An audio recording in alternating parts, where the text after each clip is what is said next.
нэг. За сайн байцгаана уу? Марат хаан байна. Америк сургуулийн багш.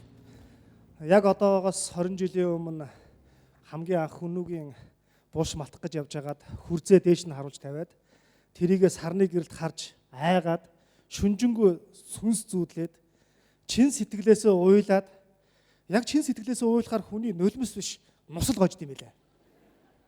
За ингээд хэдүүлээ хилтгэлээ эхлэе. Өнөөдрийн миний хилтгэл бол хүннүүгийн тоногдоогүй булшны нууц. За тэгэхээр газрын хөрсөн дээрээ болон доороо ийм их түүх соёлын баялаг агуулсан улс орн бол Монголоос өөр хааж байхгүй гэж яг 100 жилийн өмнө Петр Кузьмич Козлов дуу алдан хэлсэн байдаг. Нэрэж тийм.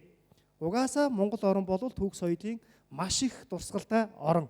Тийм ч учраас археологчид маш олон нээлтийг хийсэн байдаг. Цаашд маш олон нээлтийг хийх болно. Тэгэхээр би та бүхнээс нэг асуулт асууя. Монголд хамгийн анх археологийн малтлаг судалгаа хийжсэн хүн хэн бэ? Хизээ вэ? Мэдж байгаа юм бол гараа өгчөөч. Орсын нэг эрдэмтэн. Козлов. Өшөө. 1924 он. За. Хэдүүл энэ бодолтойгоо байж заяа. Дотроо бас бодсон байгаа байх хүн болгон хамгийн анхны малтлаг хийсэн хүн бол Монголын эзэнт гүрний үеийн Өгөөдөө хаан юм. Энэ тухай Атамалик Жүвэнигийн ертөнцийг байлдан дагуулагчдын түүх гэсэн номондоо Өгөөдөө хаан хар хором хотын ойролцоо байх хар балгасын тэмдэх нэг овоолготой шороонд малтлаг хийгээд тэндээс үл танигдах бичээс олсон байгаа юм. Энэ бичээсийг тайлахын тулд 4 зүг 8 зохист эрдэмтэн судлаачдыг цуглуулж авчираад энэ бичгийг тайлж уншсан. 13 дугаар зуун штэ. Одоогийн археологчид 16 дугаар зууны хаад язгууртны булшийг хайх гад бөө юм болж исэн чинь тэнд байсан манай хаадууд өмнөх түүх соёлоод те судалсан явж байгаа байхгүй юу? Гайхалтай гоос те.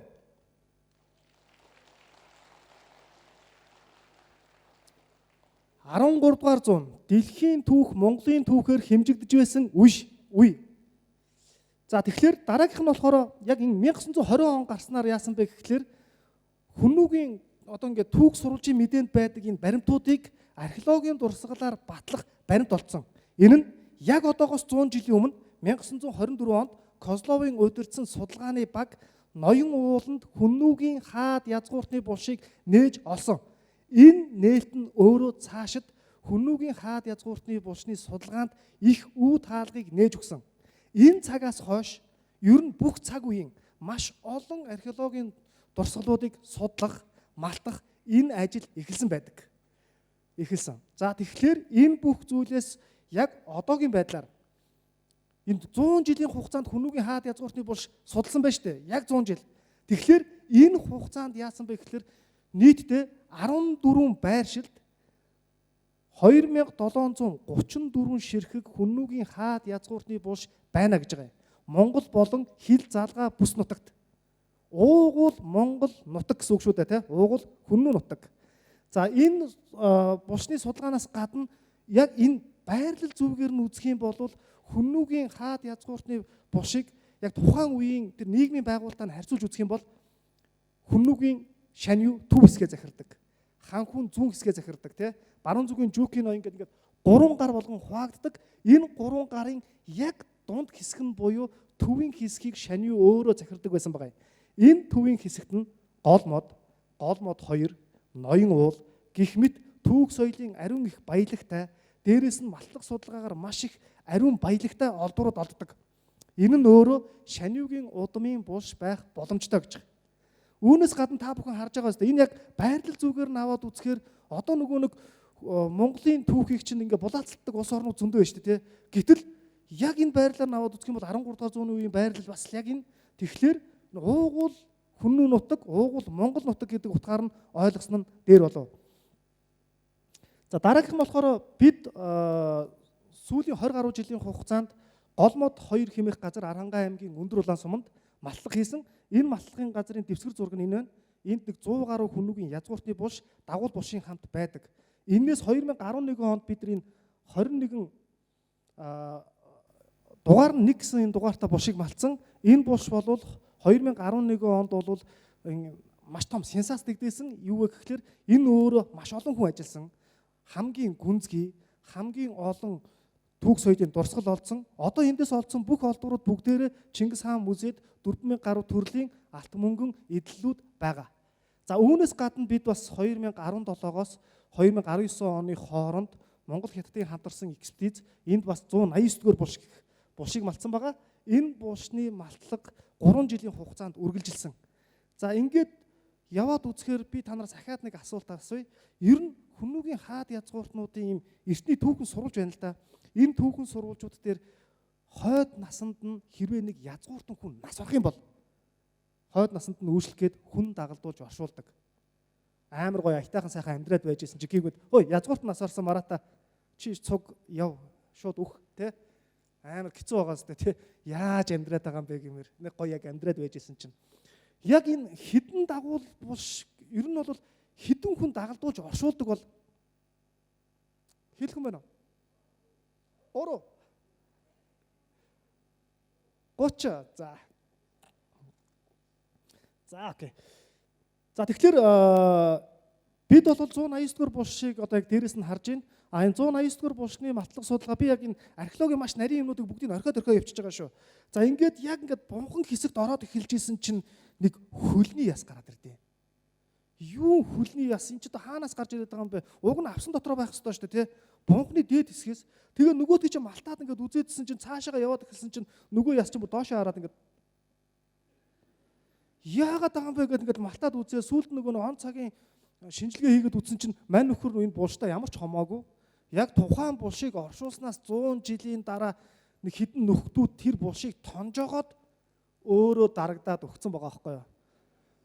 2200 жилийн дараа Марат эндээс хогчин. Тэгэхээр энэ өөрөө юу гэсэн үг вэ гэхээр Хүннүгийн хаад язгууртны булшийг ингээд нэг тонуулчдаг гингууд л би нэг ингээд ярихаар хүмүүс одоо өстө нэрээ энэч тондог гэн тэнч тондог гэдэг энэ тухайн үедээ тондог байсан байгаа юм. Тэр тухайн үедээ тонохдоо бас хоёр янзаар тондог. За тэрийг жоохон байж хагаад. Энэ эртний Хятадын түүхэн сурвалж.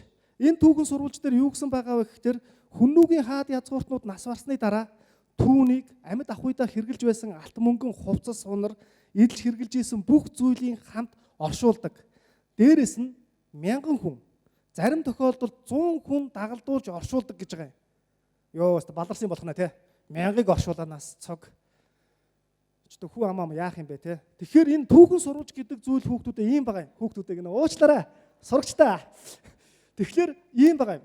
Энэ юу вэ гэхээр энэ түүхэн сурвалж нь өөрөө ийм улс төрийн өнгө аяс орсон байдаг. Мэдээж энэ түүхэн сурвалжийг бичиж байгаа хүн өөрөө тэр хан улсад хааны ордонд Симацын бичиж байгаа шүү дээ. Тэр өөрөө бичиж байхдаа хүннүүд очиж үзээгүй нөгөө нэг үг дайвал нэмэгдэж очдог гэдэг шиг яг хэдийг оршуулж ийн гэж 1000 100 гэхдээ яг бодит тоон дээр бол хамгийн дээд нь тэнд нэг хүүхд хэлсэн шүү 30 буюу 29 хүн бас дагалдуулж оршуулдаг байх нь байна. За ингээд энэс гадна бас ийм байгаа. Одоо энэ Хүннүгийн хаад язгууртны бунхан хэсэг шүү дээ, тэ. Тэгэхээр энэ бунхан хэсэг гэхээр Монгол ардын зүйр цэцэн үгэнд ийм үг байдаг. Ханан гэрээсээ гараад хадан гэрлүүгээ очлоо гэд. Энэ нэг нас барах үйл явцыг хэлээд байна тийм багаз. Тэгэхээр энэ бунхан буюу авс гэдэг нь болохоор хойд насанд нь амьдрах гэр нь байгаа байхгүй юу. Тэгэхээр энэ гэрийг яах ёстой вэ гэхээр яг тэр авсны хэсгийг юм ханан хээгээр хээлдэг. Энэ ханан хэн нь хэрвээ өндөр зэрэг дэвтэй язгууртан байх юм бол алтыг ингээд улаан ногоо өнгийн оюу чулуугаар шигтгэхэд үнээр гоё гоёмсог хийц мийц гаргаад тэгээд алт мөнгө хүрэл гэдгээд нийгмийн зэрэг дэвээр ингээд доошоо яваад өгнө гэсэн. За ийм байгаа.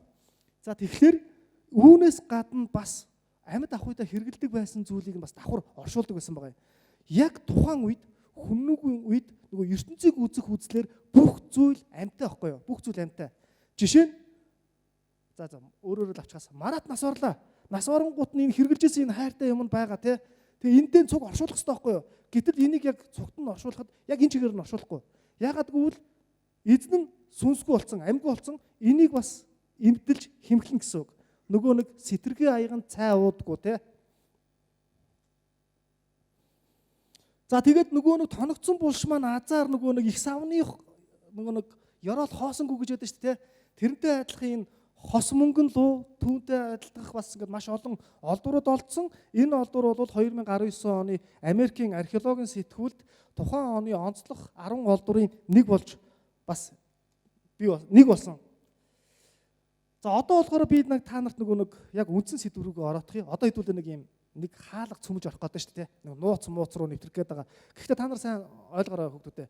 Ер нь амар гоё агуу зүйлүүд энгийн л байдаг шүү дээ, тэ. За тэгэхээр саяны дээр 189 дэх булшийг малтаад үзсэн чинь нөгөө булшны эзэн нь байхгүй болсон байсан. Булшны эзэн нь байхгүй. Энэ эзэн нь хайчч ба бүгд ингээд тоногдсон.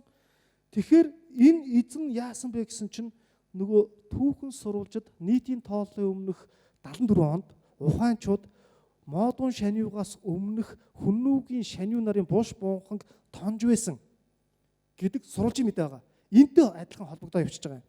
Тэгэхээр энэ холбогдоод явчихж байгаа зүйл нь юу вэ гэхээр ер нь дан ганц алт мөнгө эсвэл юм олз хайх гэж буш тондгүй байна. Үш хонзон авах гэдэг юм байна. Үш хонзон авахдаа амьд ахын насандаа чи биднийг захирж байсан болвол өгсөн хойно чинь ясыг чинь цайруулад үгүй.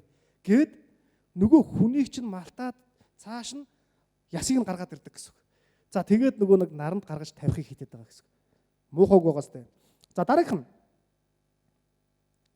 За ингээд бид нар яг ингээд тэр нэг булшны нөгөө бунхан хэсэгт ингээд ажиллаад ирэхээр чинь маш олоолаа байсан. Тэгэхээр энэ нөгөө бунхан хэсэг чинь өөрөө зай багтаа. Тэгэхээр олон хүн гарч илүү гарна. Энэ нөгөө нэг цайны цагаар гэх юм уу да тухайн булшныхаа хамгийн баруун урд захад байх жижигхэн нэг 10 дугаар булш. Тэгтээ язгууртных энэ булшийг малтаж үтсэн.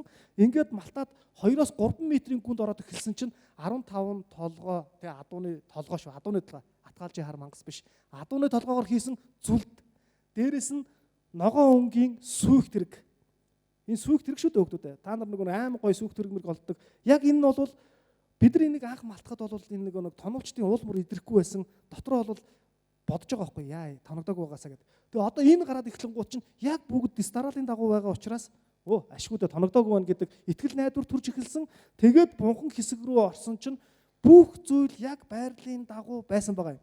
Энэ байрлалын дагуу байхдаа одоо тэр авсны хэсэг энэ шүү дээ тий. Энэ гавлын яс харагдаж байна. Энэ гавлын яс нь одоо хүнийг тэнгэр байдлаар нь дээш нь гидийлгээд оршуулчихсан. Тэгээд доор нь ингээд чулуу өвссөн байгаа юм. Амьд хүний гэрч болохоор өгсөн хүний дэр болмол гэдэг нэг үг байдаг тий. Энд чинь нөгөө чулуу дэрлэх мэрлэх ийм юм болоо явж байгаа. За ингээд энэ авснаас бол бүх зүйл яг жиг дайгийн дагуу тий оршуулгын зан үйлийн дагуу бүгд ингээд олцсон. Хамгийн гоё хэсэг нь юу байсан бэ гэхээр өмнө нь нөгөө хид хідэн хүннүүгийн язгууртны булш малтаад үдцсэн болохоор одоо эндээс яг ийм юм гарна. Малтаад гараад ирнэ. Одоо эндээс ийм гарна. Яг л гараад ирнэ. Ингээд яваадсан тэгээд эндээс олцсон хамгийн гоё олдвор бол ногоон өнгийн оюу шигтгээтэй хааны титэм.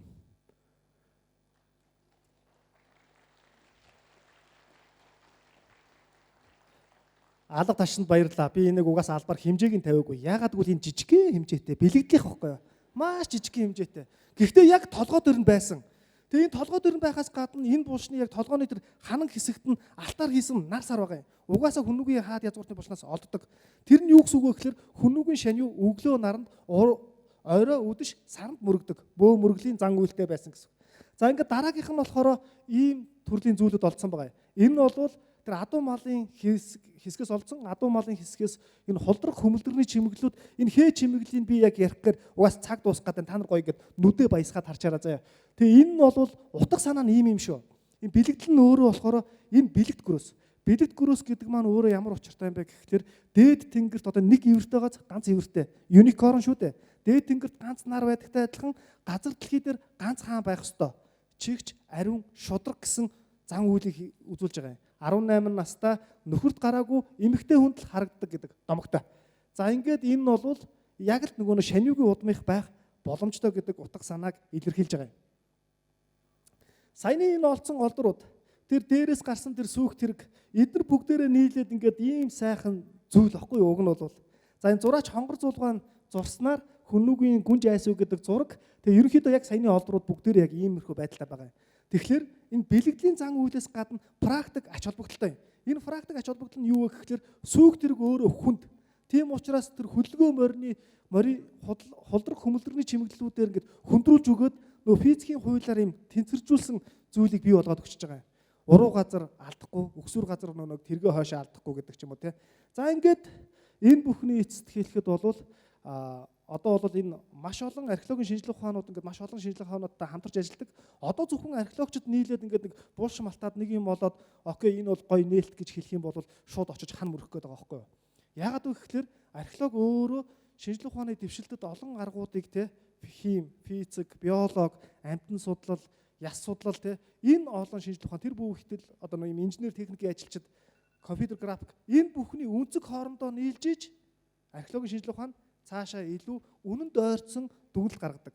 Тийм учраас түүхч, археологч гэдэг хүмүүс болвол харанхуугаас гэрэл гэгээг авчирдаг.